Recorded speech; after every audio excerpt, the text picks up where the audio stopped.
нас далек, как на потухшем краю пророк. Были весны, обгорелые в пыли, этот день мы приближали, как могли. Брэдас 120 мянган гаруй хүн фронтод марцсанад тухайн үеийн 5 хүн тутмын нэг нь байжээ. Тэдний 39 мянган эх орныхон эрхчлөө тусгаар тогтнолын төлөө тулдаж яваад амьрагдсан. Ялалтын дурсгалын цогцлборт Брэдийн болон улаан үдийн удирдлагууд оршин суугчид цуглаж баатруудынхаа мөнхийн дурсгалыг хүндэтгэлээ. Мы гордимся нашими воинами. 80 жилийн өмнө Берлинд ялалтын тугаа мандуулан алхсан дайчид ахмадуудаараа бид бахархдаг. Өнөөдөр эх орны хамгаалжууд дайчдаараа ч мөн бахархаж байна. Энэ өдөр бид фронтод тулалдаж, ад иргэд хөдөлмөрлөж, улс орондоо олон жилийн инх тайван ирээдүйг авчрахын төлөө бүхнээ зориулсан ялалтын үе ихнийг онцгой хүндлэл талархалтайгаар дурсан санаж байна. Энэ амьшигт дайны савар хүрээгүй нэгч айл өрх үлдээгүй. Улаан үдийн иргэд нийт Брэд ард түмэн ялалтад үнэтэй хувь нэмэр оруулсан юм. Дорогие наши ветераны. Эрхэм дайчдаа, та бүхний гавьяа бол зүгээр нэг дусгал биш. Бидний түүхийн амьсгал юм а. Эх орноо хайрлна гэдэг үгээр бус амьдралаараа баталтыг та бүхэн харуулсан. Тэр үеийнхний баатарлаг үйлсээр хүмүүжсэн шинэ үе өнөөдөрч хүнд цаг үед улс орноо эр зориг нэр төртөөгөр хамгаалж байна. Өнөөдөр бид бүх ард түмнийг нэгтгсэн их баяр багтаал гүн эмгэнлийн өдрийг тэмдэглэж байна. Энэ өдөр бид бүгдийн хувьд ариун нандин байсан. Цаашид ч тийм байх болно. Бид эх орноо хамгаалсан эцэг, өвөг, элен цүг болон бүх баатруудаа дурсан санаж байна. Мөнхийн галд цэцэг зэцгийн хэлхээ өргөх гэсэн олон зуун хүн цугларчээ. Бид жил бүр ирж баатруудынхаа дурсгалыг хүндэтгдэг. Өнөөдөр манай агуу ялалтын 81 жилийн ой 5 дугаар сарын 9. Маш олон хүн иржээ. Өвөг дээдсийн маань үүрэг асар их байсан гэдгийг бид үргэлж хэлдэг. Мэдээж бид үүнийг үргэлж санаж залуу үедээ ч ярьж ойлгуулж байх ёстой. Ялалтын цуглааны дараа нийслэлийн оршин суугчид болон зочид фронтын театрын богино жүжигийг үзсэн юм.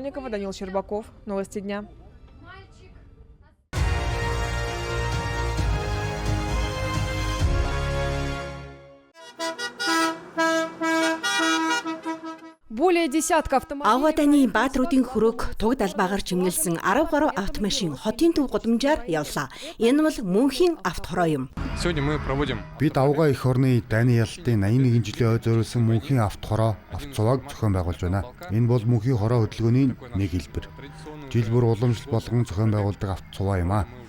Бид үүнийг 4 дахь жилдээ зараалан зохион байгуулж байгаа бөгөөд авгаа эх орны дайнд оролцсон баатруудаа зориулж байна. Цувааны маршрут агуу эх орны дайны жилүүдэд улаан үдийн эмнэлгүүдэд шархаа даалгүй нас барсан дайчдын дурсгалын цогцлбороос эхэлж оролцогчдод цэцэг өргөн зул өргөлөө. Бид гэрэл төрөөд ураг шалгаж өвөг дээдс баатруудынхаа дурсгалыг хүндэтгэх ёстой. Тиймээс та бүхэнд инх тэнгэрийг хүсье. Ийм арга хэмжээ ойр ойрхон зохион байгуулагдаж хэнийг ч үл мартаж өвөг дээдсийн дурсамж үргэлж бидэнтэй хамт байгаасай. Энэ хөдөлгөөний оролцогчдын хувьд энэ нь түүхтэйгээ ойртох, бидний дэргэд байхгүй болсон баатруудад баярлалаа гэж хэлэх боломж юм. Уламжлалаа үндэсч байгаа ихүүдээр бидний төлөө амгалан тэнгэрийн төлөө тулдаж явсан өвөг дээдсээ мартахгүй байх. Үүнийг хүмүүр санаж байх ёстой юм а. Автоцванд бүр гэр бүлэрээ оролцдог байна. Машинаач сэтгэл гарган чимэглэн. Зарим автомашины дээвэр дээр пуужингийн дөхөөрөмж байгааг хүртэл харж олно. Бид 5 дугаар сарын 9-ний автоцванд заавал оролцдог. Үүний тулд машинаа тусгаалan гойж будаж ийм буужингуудыг машин дээрээ байрлуулад оролцдог юм а. 2025 онд Брэд улс залуучуудын бүс нутаг бодлогын цогц хөгжлийн хөтөлбөрийн бүх Оросын уралдаанд ялагч болсон. Оросын оюутны хавар наадмын бүсийн шат холбооны залуучуудын асуудал эрхэлсэн агентлаг буюу Орос молодежийн дэмжлэгтэйгээр хэрэгжиж байна. Ялалтын баярын мэнд ура! Алена Михалева, Денис Щербаков. Новости дня.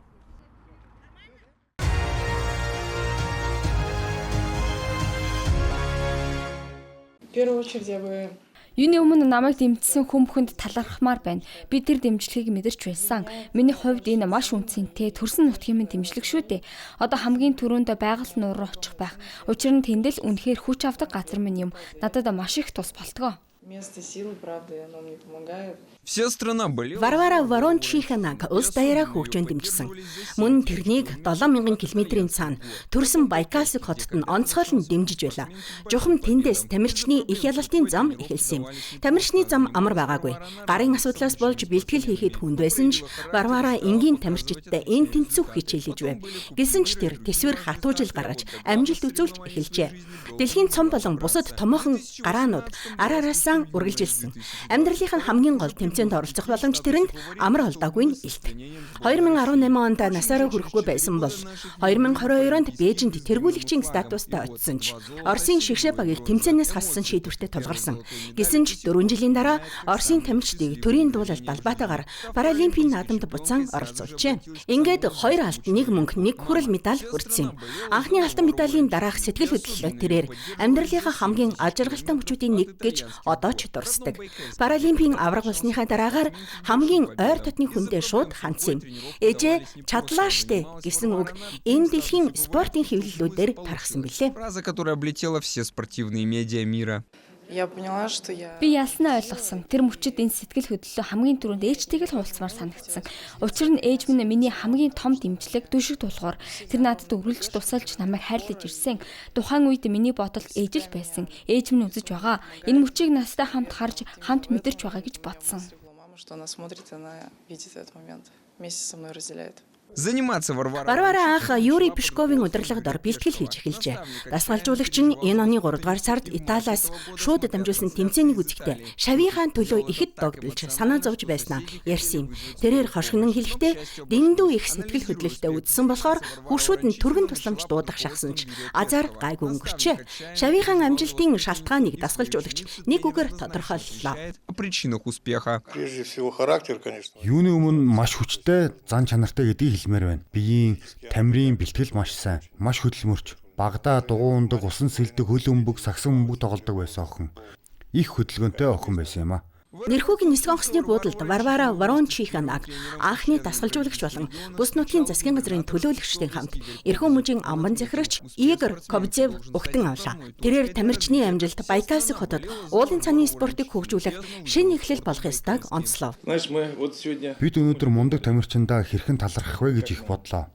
Анх хичээлэж эхэлсэн тэр сургуульд хувь нэмрээ оруулахаар шийдсэн юм.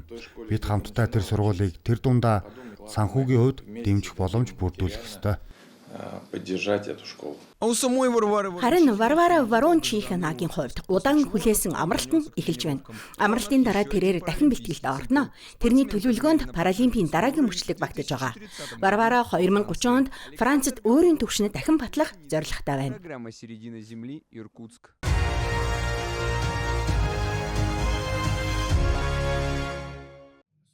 Гэрэлт хүмүүс бол хэл хязгааргүй бүжгийн театр юм. Хамгийн балчир оролцогч нь 5 настай бол хамгийн ахмад нь 40 гаруй настай. Гол онцлог нь хүртээмжтэй байдал. Багийн бүрэлдэхүүнд эрүүл мэндийн онцлогтой олон залуус бий. Энд хүн бүр уран бүтээлийн мөрөөдлөө биелүүлэх боломжтой.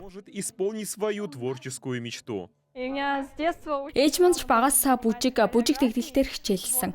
Би бүжигт явмаар байсан болохоор ээж маань аэробикт бүртгүүлсэн. Бэлтгэлдээ ирэхээр тавширч урам зориг авдаг. Энэ нь намайг их урамшуулдаг. Надад хамт олон маань таалагддаг. Энд шинэ найзуудтай болж хүүхдүүдтэй харилцдаг. Бүгд маш найрсаг нийтж. Миша энэ хамт олонтой нэгдээд хэдэн жил болж байна. Бэлтгэлийнхэн завсраар тэрээр хөл бөмбөгийн бэлтгэлдээ ч явж амждаг байна. Гэртээ удаан суух хэрэггүй. Дэлхий маш сонирхолтой. Танин мэдэх хэрэгтэй гэж тэрээр боддог гэв. Би эрхчлөөтэй юм шиг мэдэрдэг. Урагшилж байгаа юм шиг бүжгэлдэг. Хүмүүсийг сайхан сэтгэлтэй, илүү олон боломжтой, илүү гүн гүнзгий сэтгэлтэй байгаасаа гэж хүсэж байна. Бас ээжтэй хайраа илэрхийлмээр байна. Эцэг эхчүүдийн хэлж байгаагаар театр хүүхдүүдийг илүү нээлттэй болгодог. Урд нь дотгошоо байсан хүүхдүүд гадаад ертөнцөөс айхаа нэгэнт болдог байна. Тэр илүү нийтж болсон, илүү их харилцдаг болсон. Хүүхдийн энэ нээлттэй байдлаа түүнд өөрөөр хандах боломж өгдөг. Магадгүй тэд бодлоо тодорхойлж илэрхийлж чаддаггүй байж болно. Гэхдээ тэд бусад хүнтэй яг адилхан мэдэрдэг.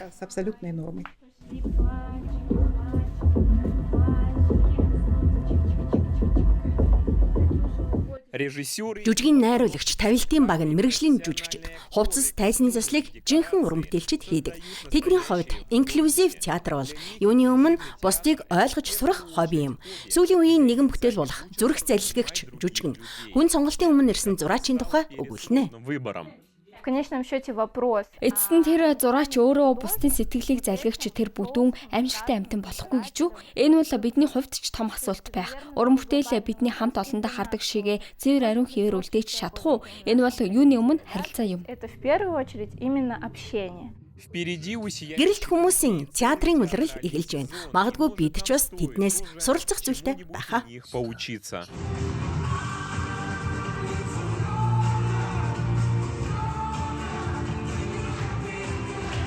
Даниил Ботвинский, «Середины земли», Забайкальский край.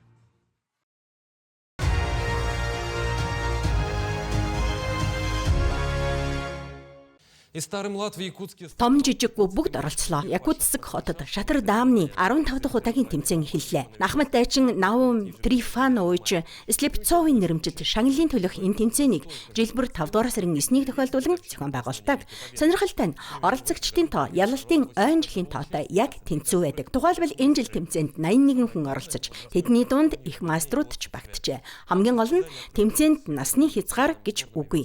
Тиймээс Ахмадын болон залуучуудын багууд хоорондоо өрсөлддөг. Энэ удаагийн хамгийн ахмад оролцогч 91 настай бол хамгийн бага нь ердөө 7 настай. Ерөнхий дүнгээр залуучууд ялдаг. Ахмадууд ч сайн оролцсон. Энэ жил яахыг хань харъя. Өмнө нь оролцогчдыг бүртгэхэд залуучуудыг цуглуулахад хэцүү байсан юм а. Харин одоо энэ тэмцээний ачаар илүү олон хүн цугладаг болсон. Одоо бидэнд маш олон нөөц тоглогч байгаа.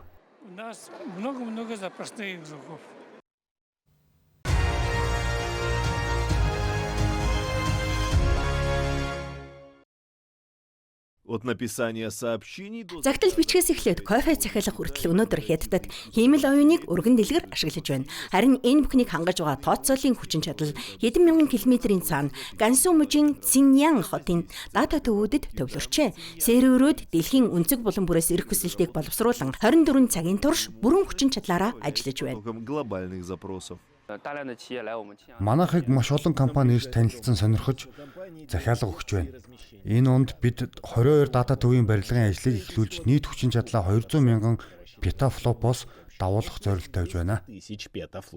Нэг петафлопс тооцоолын хүчин чадал нь өндөр хүчин чадалтай 500 компьютерийг орлоно. Хүнд 169 өдөр шаардагдах ажлыг 1000 петафлопс 10 секундэд гүйцэтгэдэг. Хятадын баруун хойд хэсэгт орших Циньян төрийн хөтөлбөрт харьцангуй хожуу нэгдсэн ч ухаалаг тооцоололт шууд төвлөрч өрсөлдөгчөө хэдийн гүйцэжээ. 2025 оны эцэс гэхэд тус хот улсдаа хамгийн хурдтай өсөж байгаа төв болсон байна. Яг тэр үед DeepSeek, Kimi зэрэг том хэлний загварууд гарч ирсэн юм. Үүний нууц нь ногоон эрчим хүч. Энд салхи нарны нөөц ихт бол захилгааны үн улсын зүүн бүсээс 30-50% хямд байдаг. Энд цахилгаан 30-50% хямд.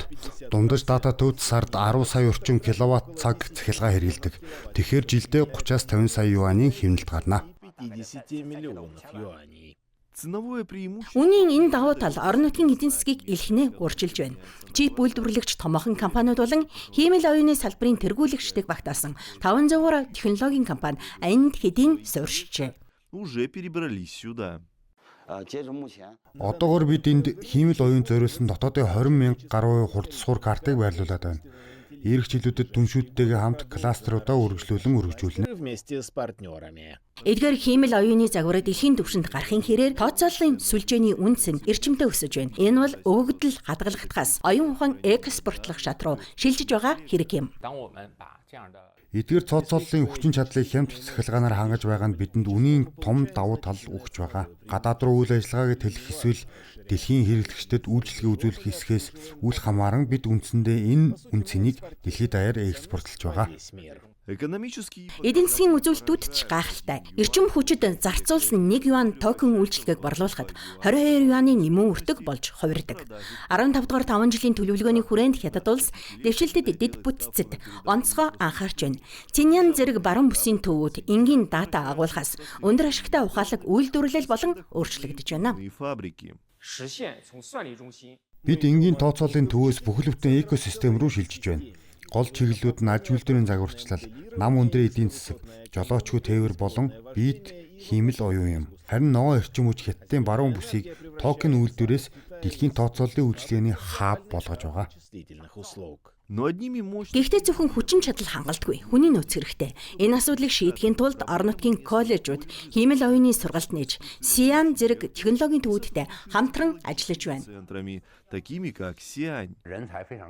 Хүний нөөц бол гол хүчин зүйл. Ганьсуу, Шинсийн мужийн хамтын ажиллагааг бэхжүүлвэл Сианийн боловсролын нөөц энэ салбарыг мэргэшсэн боловсон хүчнээр доктортой хангаж чадна. Цөлөөс тэргүүлэгч төв болж байна. Ногоон эрчим хүч, хямд захилгаан, олон тэрбум токен Хятадын баруун бүсийг дэлхийн тооцооллын хаб болгон хувиргаж байна. Александр Яровой, CGTN.